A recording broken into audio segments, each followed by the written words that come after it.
Cultura Geral. Apoio. UniBH, o complexo veterinário mais moderno da cidade. Inscreva-se em unibh.br/medvet. Caixa de Assistência OAB Nova Lima. Caminho seguro para os advogados de Minas Gerais.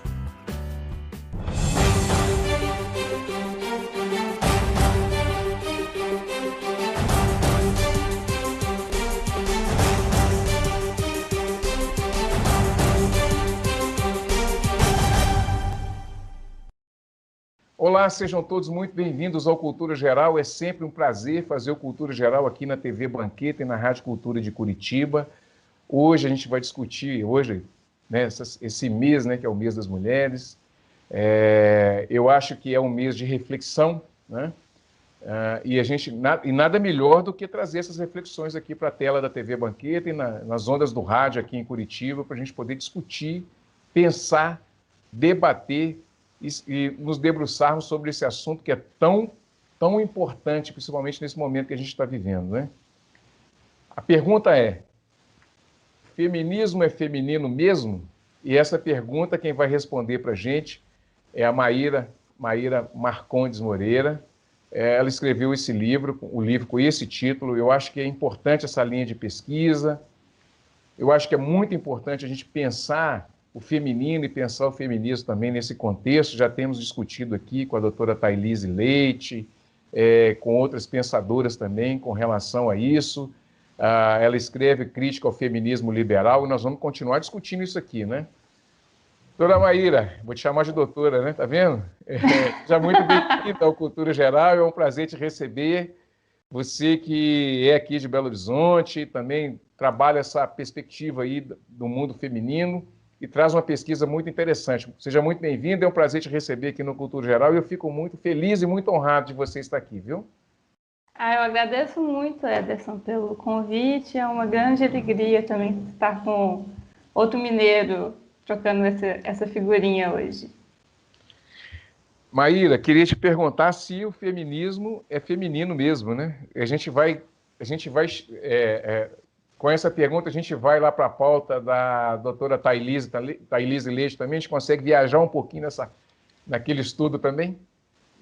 Bom, eu não estou tão familiarizada com a pesquisa da Thailise. Eu sei que ela lançou recentemente um livro pela Contracorrente, e a minha perspectiva não é exatamente a perspectiva marxista, mas eu também trabalho com autores da teoria crítica, então há sim uma crítica ao feminismo liberal.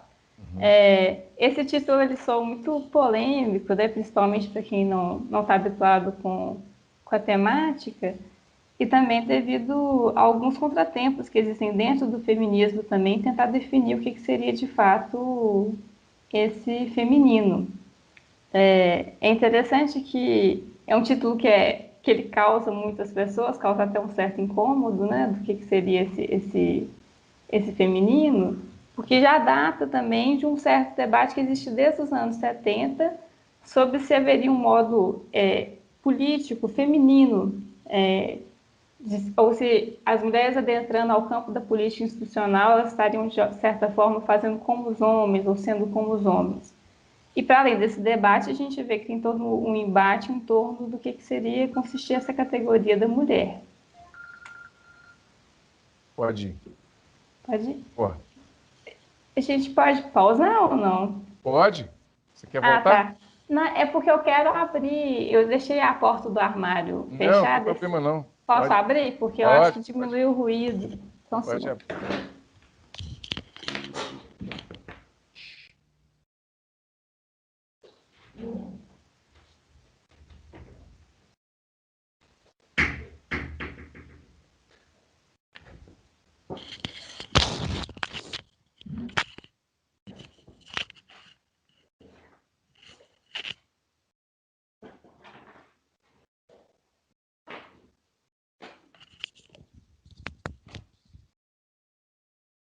Aqui, Ederson, já que a gente pausou, olha a nova contracapa do livro, ó. Maravilha. Você me mandou. Aham. Você me mandou, ficou ótimo. Eu tô super feliz, porque a primeira é essa aqui, essa versão, né? Que eu até te mandei o PDF. Uhum. E aí eu não participei de nada, né? Eles só me entregaram. Essa você ajudou a construir. Ela ficou ficou com uma visão bem acadêmica, né? Deixa eu ver ela de novo.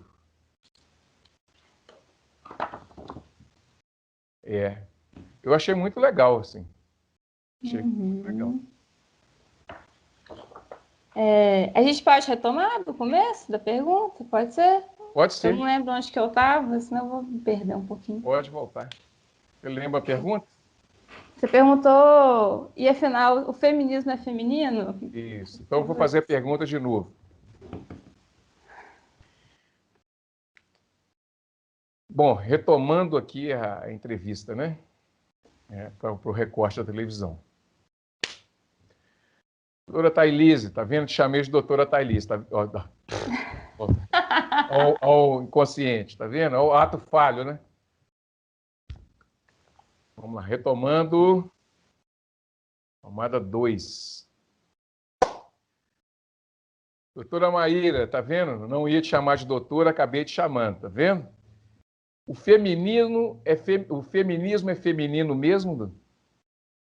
Bom, então, essa pergunta é uma pergunta que às vezes ela causa muito desconforto, né? Não fica tão claro o que eu quis dizer, né, com essa pergunta.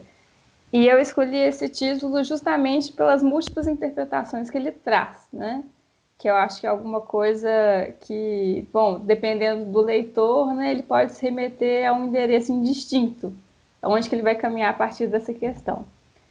E, bom, essa é uma pergunta que era muito forte nos anos 70, se haveria um modo político feminino específico, ou se as mulheres adentrando ao campo da política institucional, elas estariam fazendo como os homens, seria um modo masculino de se fazer política.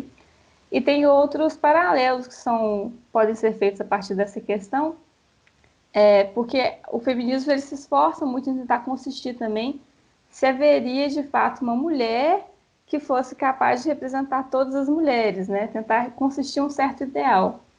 Porque o feminismo, se a gente pensar ele como um movimento identitário, pressupõe que há um sujeito e um agente mulher para o fazer político. Então, dizer o que é essa mulher, dizer o que é a mulher, também é motivo de um grande embate intelectual dentro do movimento e também algo que produz também várias fissuras, várias rupturas, movimentos muito antagônicos, conflituosos, às vezes de segregar algumas mulheres dentro do próprio movimento e às vezes de um antagonismo até externo, né? Das mulheres entrarem em disputa com outros movimentos sociais, às vezes com o movimento negro, ou entrar em disputas internas. Bom, quem são as mulheres? As mulheres negras são mulheres, as mulheres indígenas são mulheres, as mulheres que são empregadas domésticas são mulheres, as mulheres homossexuais são mulheres. E hoje em dia, principalmente a questão da pauta das mulheres trans, que a gente tem um segmento do feminismo que é muito transfóbico por conta de más interpretações do materialismo histórico francês. Mas, bom, voltando à pergunta, o que eu quis trazer com isso, né? O feminismo é feminino? Bom, primeiro a gente pensar também o que seria esse feminino que eu estou trazendo. E aí eu estou pensando feminino a partir de Lacan, eu estou utilizando o feminino enquanto um conceito. Porque nos anos 70, o que o Lacan propõe, que é realmente muito revolucionário para a época, é pensar o feminino não em termos de sexo, nem em termos de gênero, ou em termos de algum tipo de atuação, algum tipo de semblante, né? E de pensar o feminino a partir de modalidades lógicas de gozo. E é por isso que vem o subtítulo, né? A inexistência da mulher e a subversão da identidade. Que é para pensar um pouco assim, bom, o que a gente poderia operar dentro do feminismo se o feminismo não partisse sempre da ideia da mulher enquanto sujeito e agente do feminismo?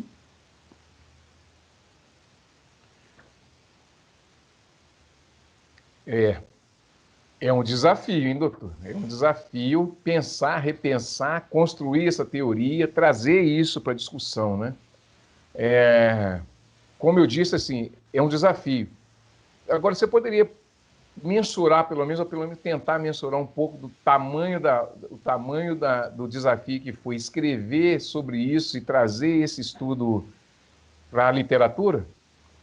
Bom, essa pesquisa surgiu de um incômodo que eu experimentava há muito tempo já, tanto dentro dos coletivos feministas que eu participava, quanto dentro da psicanálise. Eu acho que há uma série de mal entendidos dos dois lados também. É muito comum que em coletivos feministas a psicanálise seja entendida como uma teoria que faz gênero, uma teoria que produz lugares específicos para as mulheres e para os homens, até porque o simples ato de tentar fornecer uma gramática e descrever o que seria do campo do feminino, o que seria do campo do masculino, é, de certa forma, generificar, né? Imputar alguns lugares. E, ao mesmo tempo, algumas correntes dentro da psicanálise tendem a enxergar o feminismo enquanto um movimento histérico, que está fazendo uma reivindicação que é muito imaginária, que é muito em torno do falo, que não seriam mulheres verdadeiras, que as mulheres verdadeiras não estariam reivindicando esses direitos, elas estariam acedendo a algum tipo de posição feminina quase mítica. E, bom, há leituras dentro da psicanálise, há leituras dentro do feminismo também que convergem. Porque, de certa forma, esses dois campos, apesar deles terem certa disputa sobre a verdade do sexo e a verdade do feminino, eles são campos também que são contemporâneos. Há alguns autores, como o Van Hout, o Gaskins, o Vladimir Safatli, o Alain Badiou, que situam o feminismo e a psicanálise enquanto parte da mesma tradição filosófica interessada em pensar o sexual como aquilo que, de certa forma, traz algo da constituição do sujeito, dos corpos, viabiliza os corpos para a cultura, ao mesmo tempo tem alguma coisa do sexual também que produz fissuras no nosso imaginário sobre o sujeito. Então, assim, isso é muito interessante, porque toda essa tradição, ela de certa forma, ela bebe da fonte da psicanálise. Quando a gente localiza o feminismo e a psicanálise como contemporâneos, a gente percebe que houve dois destinos muito produtivos para as mulheres da época, né, que não são necessariamente excludentes, que é, de um lado, a clínica psicanalítica, o surgimento da clínica psicanalítica só se dá por conta de alguma coisa da fala das mulheres que é colocada em circulação, e, ao mesmo tempo, o feminismo enquanto política, né, ele se dá também por uma circulação das falas e criação de metodologias, criação de sujeitos políticos, né, de mulheres enquanto agentes políticos, criação de modos de fazer política.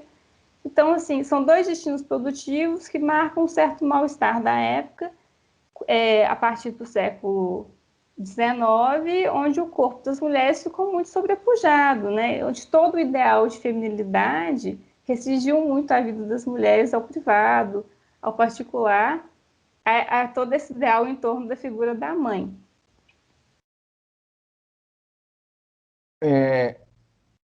Quando você fala no que é da inexistência da mulher, né? O que é a inexistência da mulher e a subversão da identidade? Uhum. Bom, sobre a inexistência da mulher, né? É quase um jargão psicanalítico hoje em dia, de Lacan, que ele falou que a mulher não existe. De certa forma, ele mudou um pouquinho a proposição da Simone de Beauvoir, não se nasce mulher, torna-se, para a mulher não existe. Bom, o que ele quer dizer a partir daí? A Simone de Beauvoir, ela pensa o sujeito de forma processual. Ela bebe da fonte de Hegel para pensar o sujeito, para pensar que o sujeito ele também nunca está completamente pronto, finalizado, acabado, que tem um certo devir mulher a partir de processos de socialização. O que abre também para algum tipo de mal-entendido quando algumas feministas transfóbicas pensam que, bom, o sujeito foi socializado e aí isso vira uma determinação sobre o sujeito, que então um corpo trans imporia um limite a esse entendimento de sujeito. Bom, já o Lacan, quando ele vai trazer isso, tipo assim, que a mulher não existe, ele está tentando dessubstancializar e desessencializar o que a gente entende por sujeito.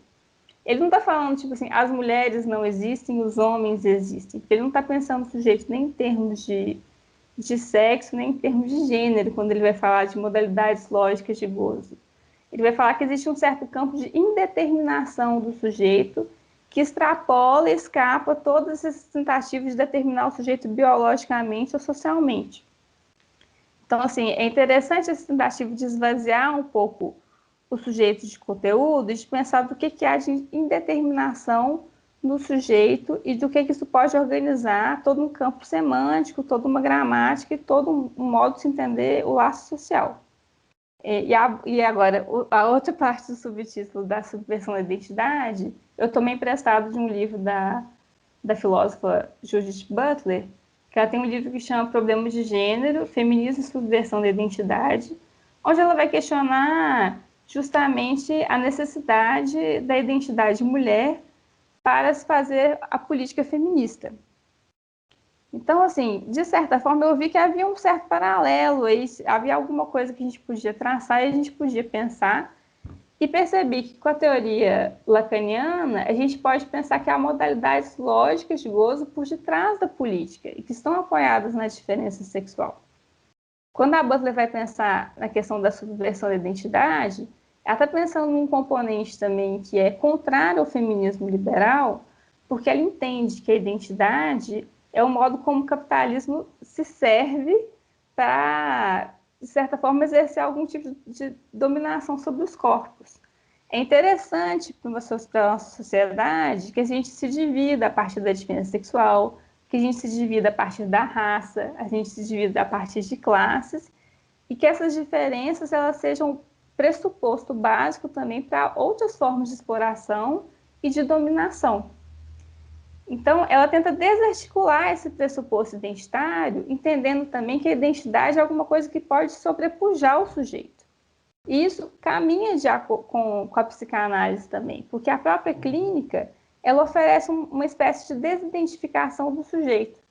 É claro que, para a psicanálise e também politicamente, os sujeitos às vezes precisam de algumas identidades para se localizar, para se nomear, para conversar, a gente fazer algum tipo de laço, para a gente conversar um com os outros, tem as formas como nós nos apresentamos, mas pode ser que algumas identidades eles venham com o peso de uma determinação.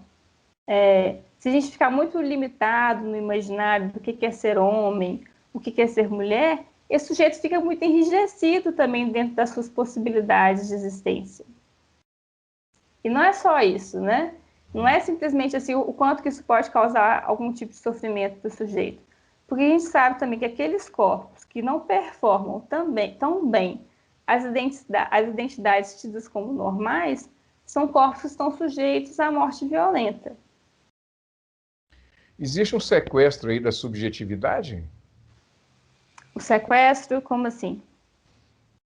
Na medida em que a pessoa não se identifica com a luta, ou que ela, às vezes, faz um discurso ao contrário, ou também não tem um pensamento crítico, ou não busca isso, essas forças econômicas, capitalistas, ou essa coisa de mercado que domina os corpos, essa meia ideia de Foucault, parece-me que tem ali uma ideia de sequestro da subjetividade. Eu estava discutindo esses dias agora com o Daniel Omar Pérez e a Nora Merlin, exatamente sobre isso, sobre a colonização da subjetividade. Então, essa ideia de dominar o sujeito pela subjetividade e fazer com que ele ele vire de fato uma mercadoria, uma coisa, ou então essa ideia de ir contra ele mesmo, né? Você percebe isso também? Como é que você vê tudo isso? Uhum. Bom, isso é muito importante que você está trazendo, né? Porque há alguma coisa no nosso desejo que a gente é alienado também, né? O capitalismo ele coloniza também as nossas formas de desejar, as nossas formas de ser. Então, assim, a Butler, por exemplo, é uma leitora muito ávida de Foucault, e que ela vai pensar o sujeito a partir de processos de norma e de abjeção, né? Tem alguma coisa no campo do sexual que, de fato, é colonizado, mas há também algo que escapa. O que a gente está pensando a partir do que a gente pode fazer essa crítica ao capitalismo a partir das questões de gênero, que é muito importante, né? A gente tem uma feminista marxista que chama John Scott, que ela fala que a partir da Revolução Francesa, o que se deu foi a tentativa de construção de um sujeito moderno, onde a diferença sexual se viu de base ontológica para justificar alguns tipos de opressão e de dominação. Então, a gente tem os ideais da Revolução Francesa de igualdade, fraternidade, liberdade, mas que estão restritos aos homens, né? As mulheres não gozam desses mesmos direitos. E não foi só a criação da diferença sexual dentro desse modelo, né? Não é que não existia diferença sexual antes, ou não existia algum tipo de opressão feminina antes, mas há algum tipo de formalização e de justificativa para fins exploratórios com o capitalismo. E o mesmo se dá, por exemplo, com a questão da raça, né?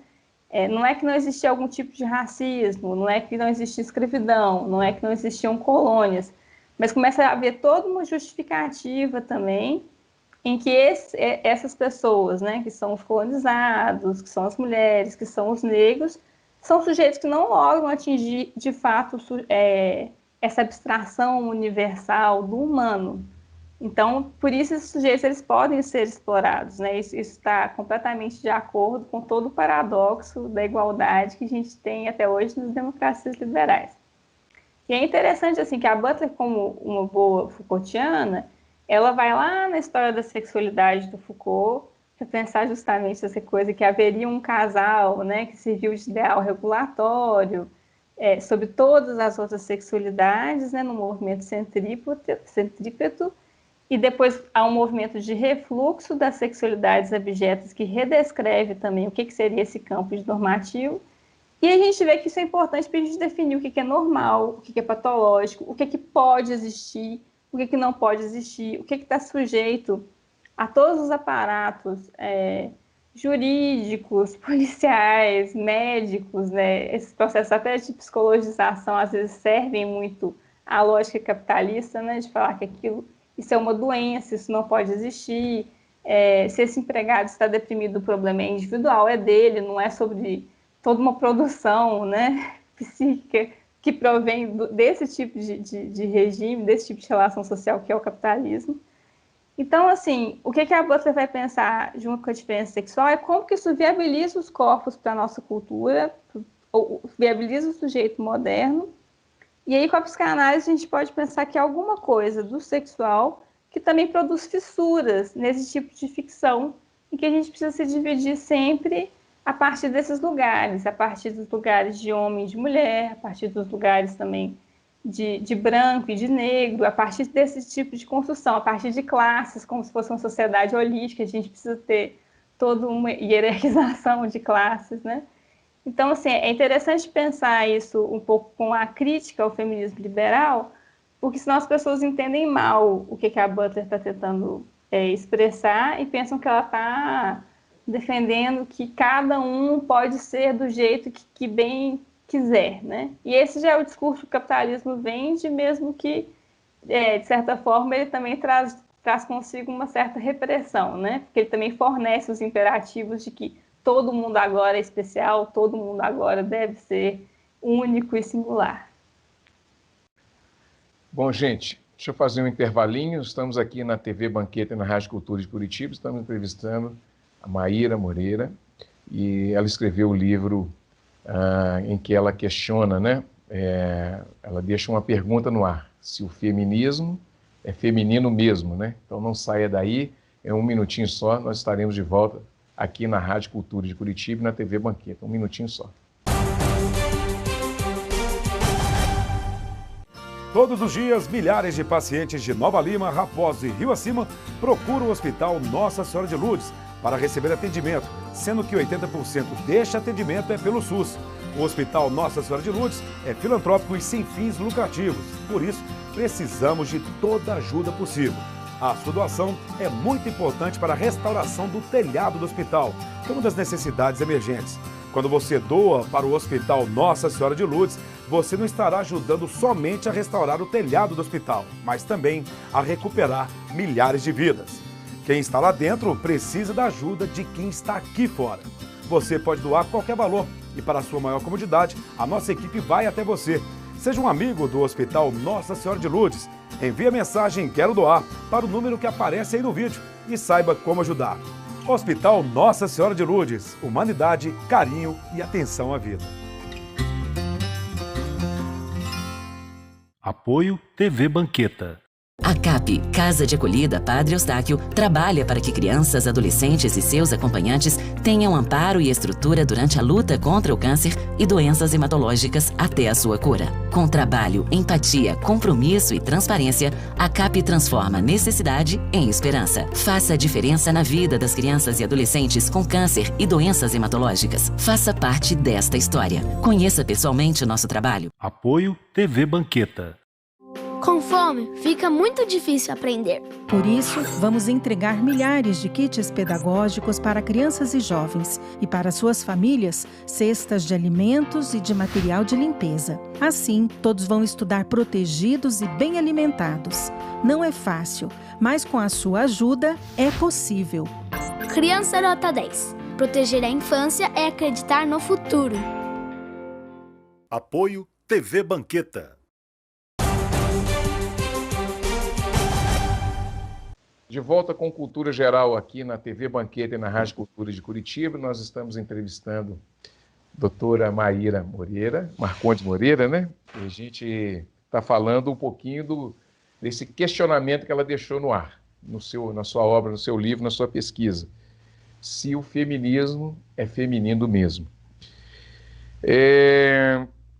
Maíra, o que Lacan... Você falou um pouco de Lacan, já falamos um pouco de Foucault, mas como é que você adentra em Lacan e como é que ele norteia toda essa pesquisa que você fez? Uhum. Bom, eu faço uma leitura psicanalítica dos modos de se fazer política no feminismo queer. Aí eu estou entrando já em outra seara, que eu não cheguei a trazer aqui, mas a Butler é considerada, que é a autora que eu trabalho, um expoente do feminismo queer, porque justamente... Você pode só conceituar o que é o feminismo queer, porque as pessoas que vão nos ouvir pelo rádio e também na televisão entender um pouco do que é o feminismo. Bom, o feminismo queer, eu vou falar bem a grosso modo, para a gente poder iniciar essa discussão, mas é um feminismo que entende que o feminismo precisa ser crítico aos seus próprios movimentos, e que entende também que talvez seria possível pensar o feminismo sem partir necessariamente da questão da identidade.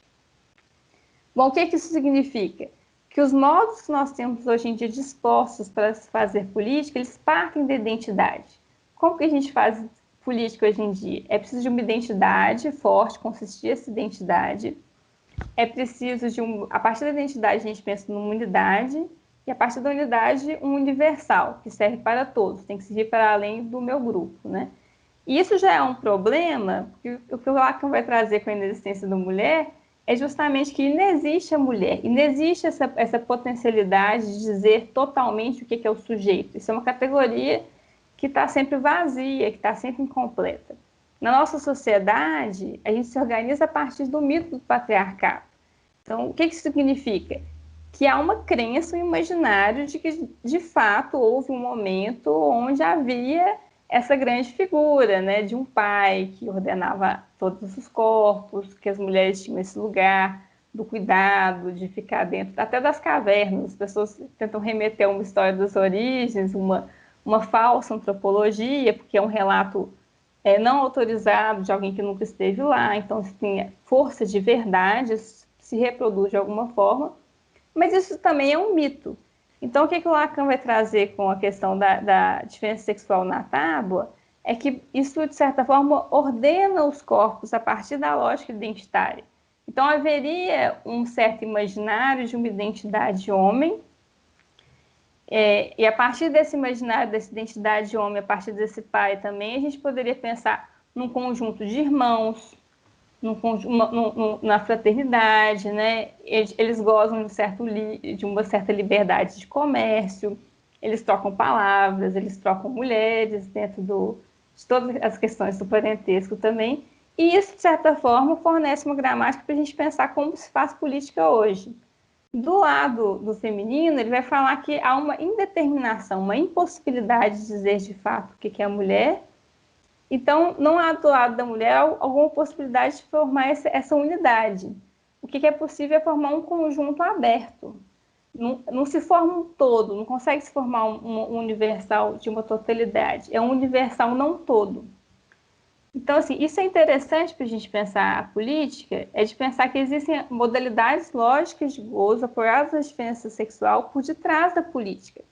Então, tudo que a gente tem disposto dentro da nossa sociedade de hoje para se fazer política, aquilo que já está colocado, são modos masculinos de se fazer política, que é a política institucional, que é a política partidária, que é essa exigência que são feitas aos movimentos sociais de que eles precisam se organizar necessariamente a partir da identidade, formar um grupo para formalizar uma demanda ao Estado. Isso faz da política, hoje em dia, um jogo cínico. Isso faz da política das democracias liberais sempre uma política de gestão do conflito, porque isso já está colocado. Então, não tem, de fato, nenhum movimento de ruptura. Isso mantém a sociedade sempre dentro dos moldes da democracia liberal, dos moldes do capitalismo. Então, quando eu estou trazendo a questão se o feminismo é feminino, é de pensar, bom, haveria um modo de se fazer política propriamente feminino, que não é exclusivo dos corpos que se nomeiam como mulheres. Também não estou tentando trazer uma visão maniqueísta de que a política institucional é ruim, ou que a política, os modos masculinos de fazer política são modos que não são interessantes, mas de pensar assim, bom, o que a gente pode tentar produzir enquanto fissura? Será que para a gente também pensar possibilidade de superação do capitalismo, também não seria interessante pensar a superação do que a gente entende por sujeito dentro do capitalismo? E nisso, Lacan é muito importante, Freud já é muito importante, porque o Freud vai pensar o seguinte: enquanto o capitalismo ele exige que a gente pense o sujeito enquanto uma unidade, enquanto sujeito que é autônomo, consciencioso, voluntarioso, capaz de estabelecer contratos, o que a psicanálise vai trazer, o que Freud vai trazer é que o homem não é senhor na sua própria casa. O que o Lacan vai trazer é que existe alguma coisa no sujeito que ela não é passível de nenhum tipo de determinação. Há algo no sujeito que não pode ser colonizado. Não pode ser colonizado de todo. Então, isso já produz, de certa forma, algum tipo de ruptura, algum tipo de quebra com o que o capitalismo precisa para exercer a dominação sobre os corpos. Profundo. Muito profundo. Mas passar essa leitura, é óbvio que quando você está na academia e quando você vai estabelecer esse diálogo, né, com o meio acadêmico, até lá tem uma certa dificuldade, mas qual é o tamanho do desafio, Maíra, de trazer isso para as... Não vou falar para a massa, porque é um pouco mais complicado, mas trazer isso para a discussão das pessoas, porque você tem também as pessoas que querem pensar isso e as pessoas que não querem pensar isso, né? Como dizia meu grande amigo Fábio Belo, ele fala que na sociedade tem sempre os sujeitos. O sujeito que quer saber muito e o sujeito que não quer saber de nada, né? O que quer saber muito é um problema, porque quer saber demais, e às vezes, né? E o que não quer saber nada é quer tocar a vida e levar a vida do jeito que ela é. Qual o tamanho do desafio assim, que você pensa? Não sei se você pensa isso também, mas eu acho que é interessante trazer para a gente poder colocar isso na mesa também, de trazer esses estudos, como a Thailise, você, a Ana Lívia, lá da editora Contra a Corrente também, tantas outras mulheres, né? Daqui a pouco eu vou falar com a doutora Natália Tavares, e da UFMG também. O desafio é muito grande de estabelecer esse processo de conversa, de escrita e construir isso para o futuro? Bom, eu acho que essa é uma questão interessante, porque hoje em dia, no geral, tem uma tentativa muito pedagógica, principalmente dentro dos movimentos sociais, do que deve ser feito, o que pode ser feito. E eu trabalho com uma autora que não tem necessariamente um projeto de massa. O que a Butler está tentando pensar é o que a gente pode produzir em termos de possibilidades de existência menos violentas para os sujeitos e de pensar também de como que esse dispositivo de identidade ele serve ao capitalismo e como que para a superação do capitalismo é interessante também que essa noção de identidade também seja superada, né? Alguma coisa aí precisa colapsar. Então, eu acho interessante a gente trazer esse tipo de discussão, mas eu não sei se eu tenho essa visão necessariamente de uma moral pedagógica ou se os processos de conscientização eles são suficientes. Eu acho que hoje em dia os movimentos sociais estão muito mais atentos a todos os discursos sobre representação social, representatividade. Se é interessante a gente ficar sempre disputando em termos de lógicas de mercado, no mercado de ideias. Para se fazer política é preciso que haja ação coletiva, é preciso que as pessoas se organizem politicamente, não dá para fazer política, corpos isolados não fazem política. E o que a Butler traz que é interessante de pensar justamente as políticas que são tão vivas hoje em dia, que são essas políticas de coalizão, políticas de assembleia, políticas contingenciais, como as jornadas de junho, ações políticas que se dão, às vezes, através de cyberativismo, que se dão através de trabalhos em rede, que tem alguma coisa que não está tão fortemente cooptada pelos aparelhos do governo, né? Igual a gente vai ter os sindicatos, os movimentos estudantis, que foram muito... a própria Marcha Mundial das Mulheres, né? Teve todo um embate nesse último 8 de março, que não sejam tão cooptados pelos aparelhos de governo, os aparelhos que já estão no poder. De pensar algum tipo de política que possa, de fato, produzir fissura. Eu acho que mais interessante, ficar sempre fornecendo respostas, é trazer algum tipo de perguntas também para o modo como a gente entende a política, para não fazer da política também um manual, ou tentar fazer tipo uma receita de bolo de como que a gente deve fazer política. É preciso que hajam sim táticas, estratégias, tem muitos autores que estão interessados em trazer isso, mas é possível também criar alguns horizontes utópicos possíveis e de pensar o que a gente pode trazer em termos de invenção para a política, para o porvir. Bom, antes da gente ir para o intervalo, eu queria que você nos dissesse o que é a mulher que não existe. Uhum. Bom, a mulher que não existe é justamente isso que está dentro do campo da indeterminação. Não há como dizer a mulher, porque de fato a mulher não existe. Não há como formar um universal da mulher. O que a gente pode pensar é em termos de uma totalidade aberta,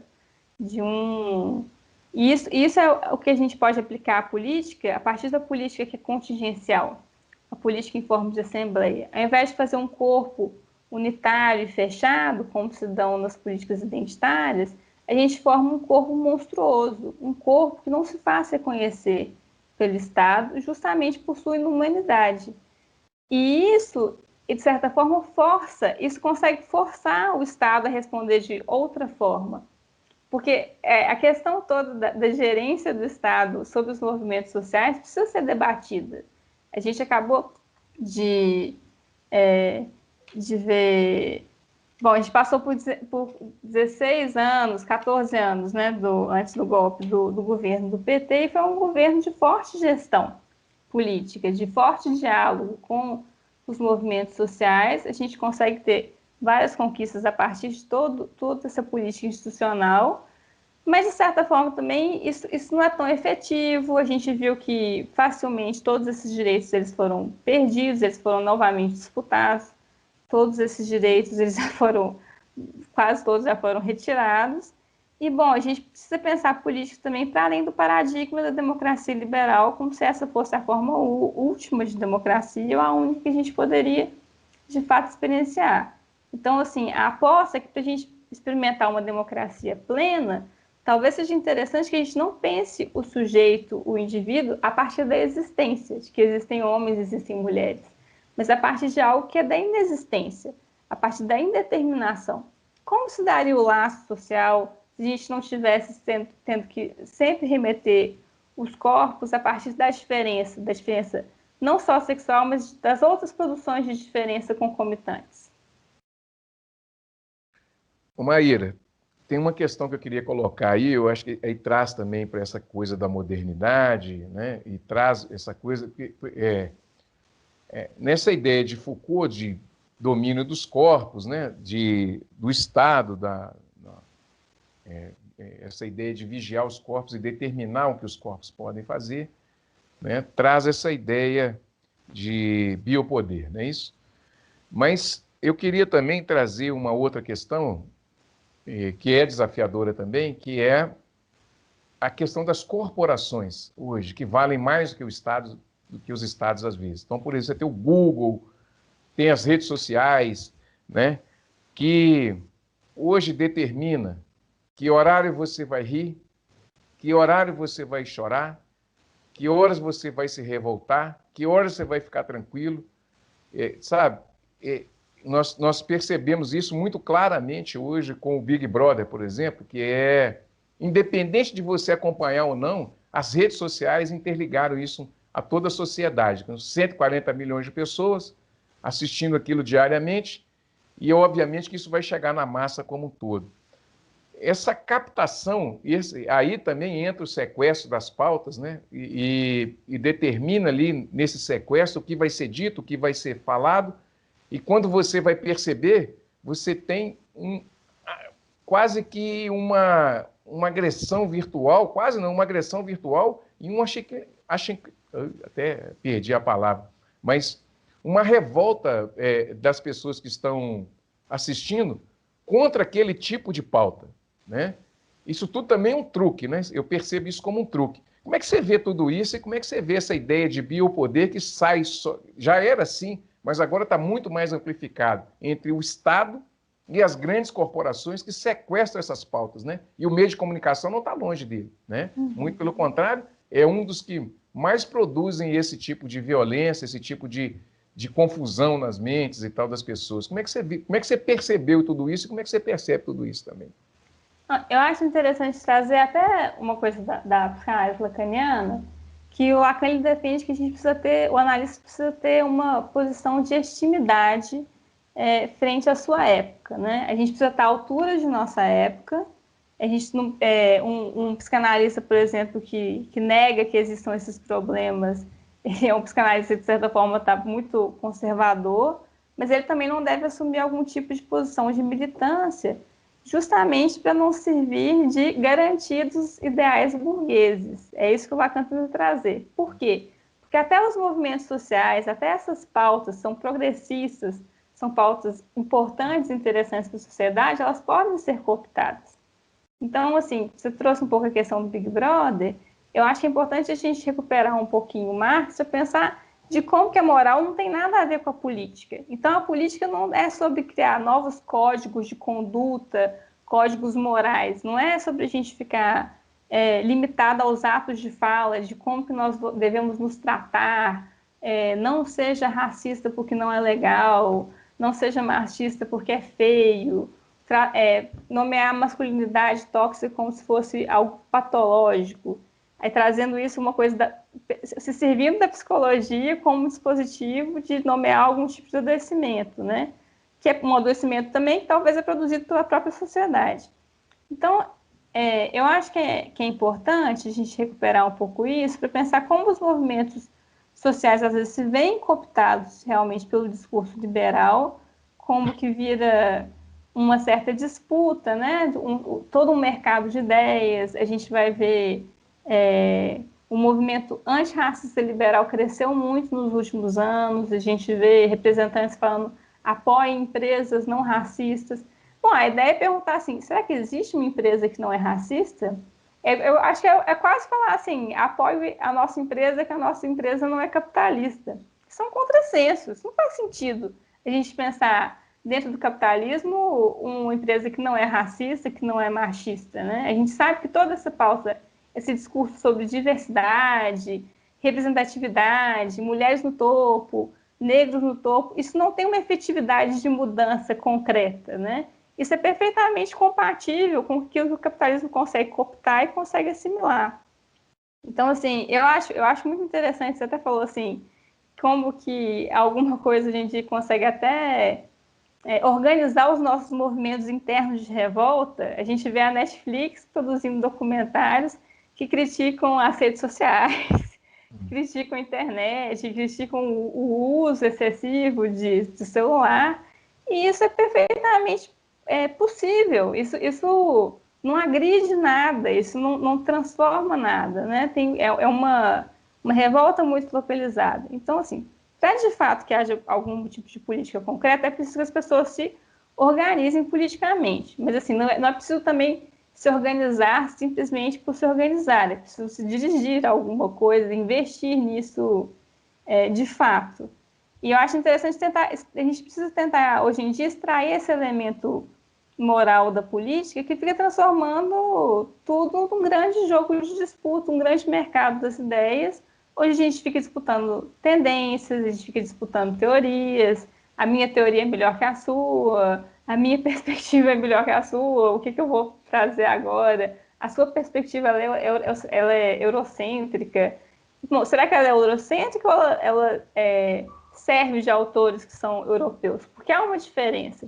E como a gente fica trazendo muito elemento moral, hoje em dia, para essas discussões, a gente vê que alguma coisa se perde também nas nossas possibilidades de agência e possibilidades de agrupamento.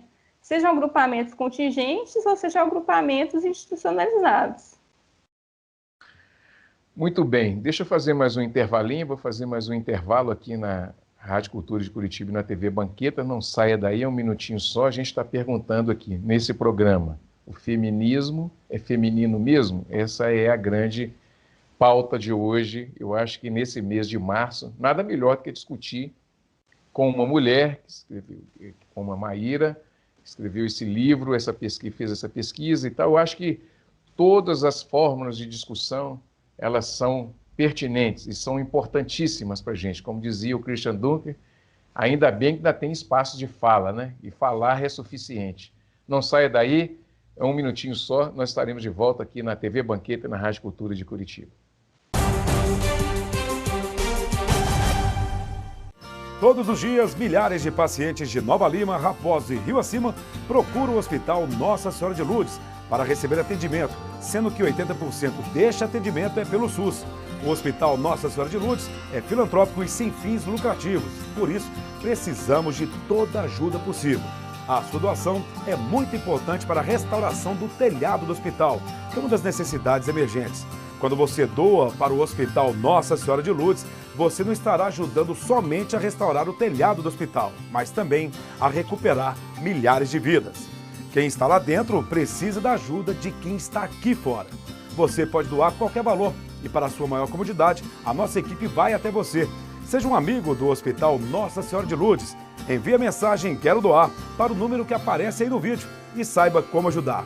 Hospital Nossa Senhora de Lourdes. Humanidade, carinho e atenção à vida.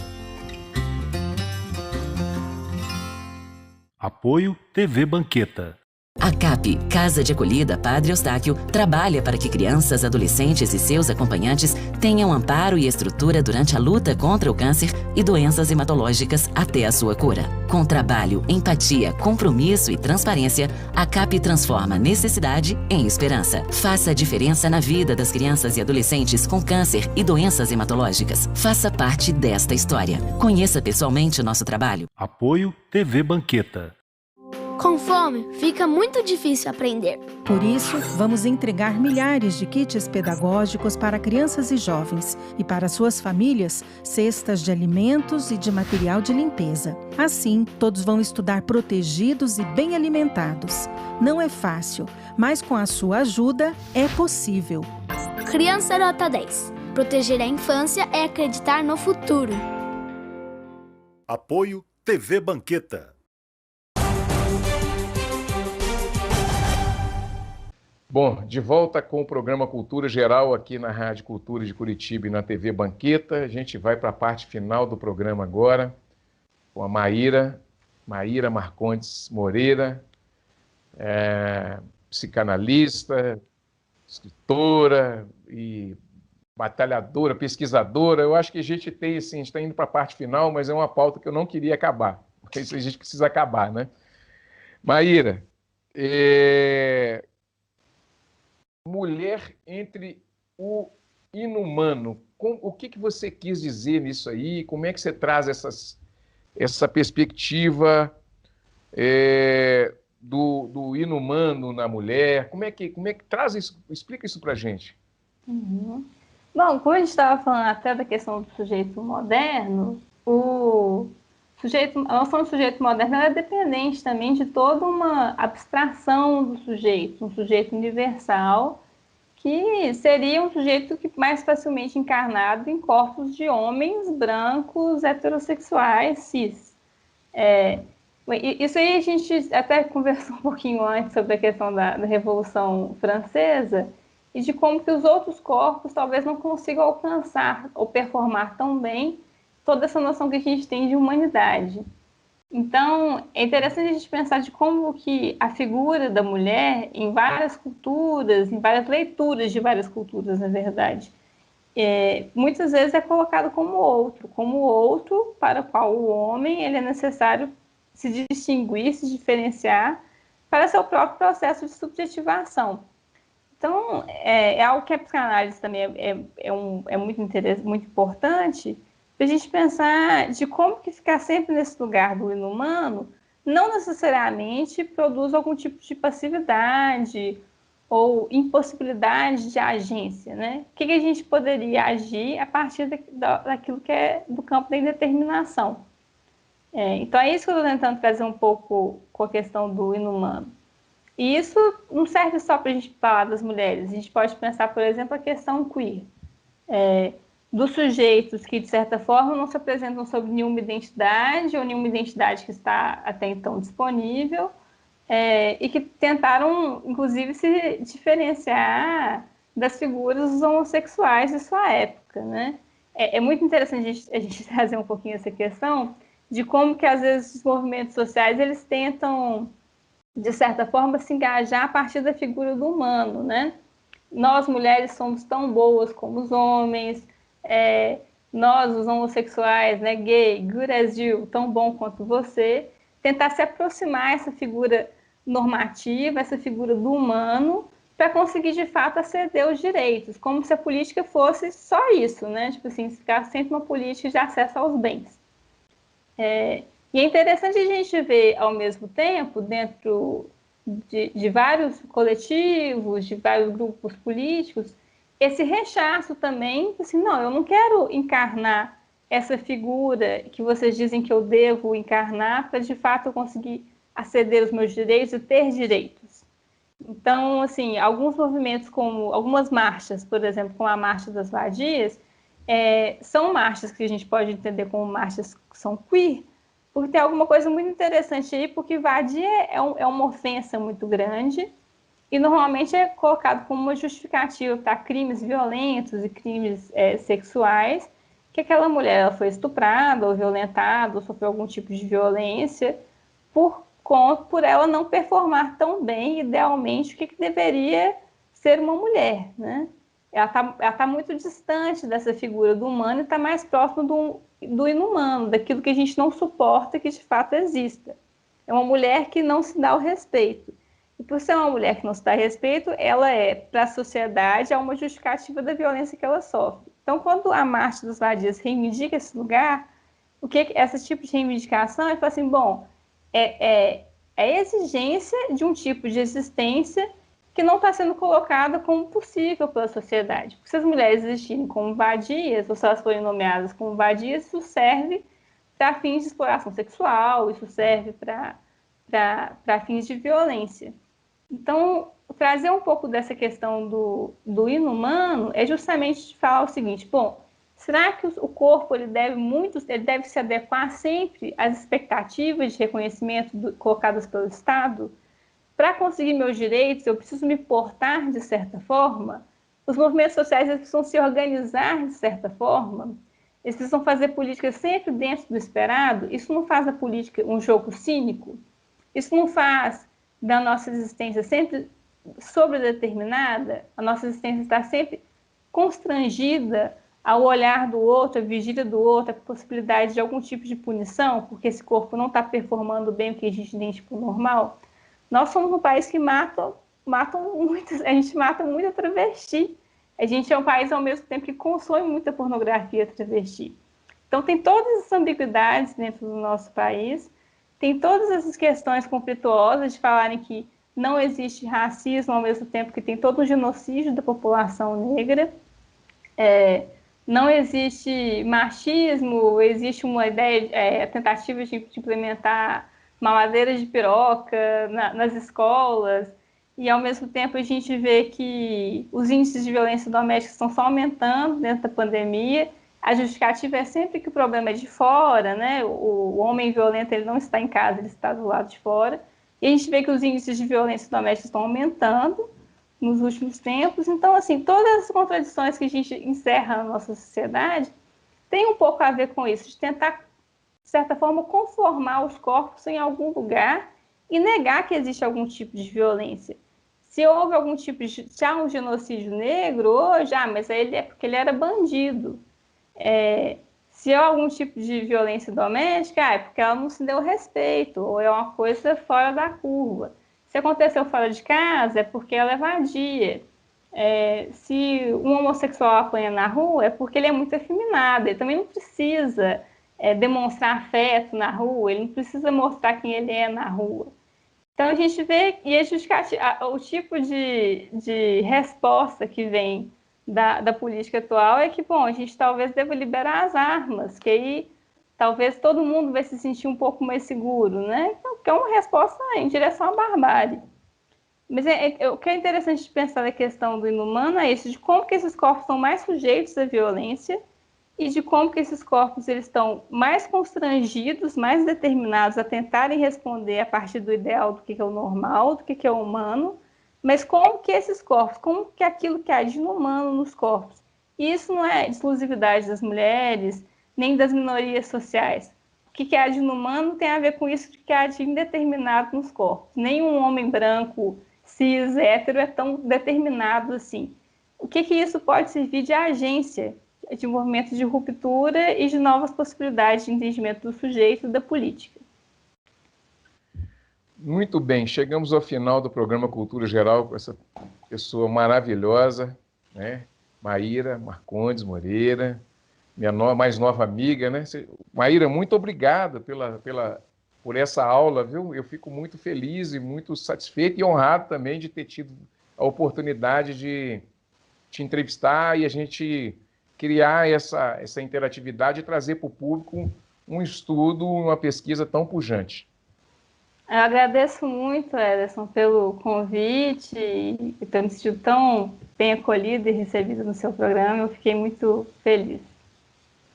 Bom, gente, chegamos ao final aí do programa Cultura Geral. Voltamos amanhã aqui na TV Banqueta e na Rádio Cultura de Curitiba com mais uma pauta super especial. Um grande abraço, um beijo no coração de todos e até amanhã, se Deus quiser, com mais um programa Cultura Geral.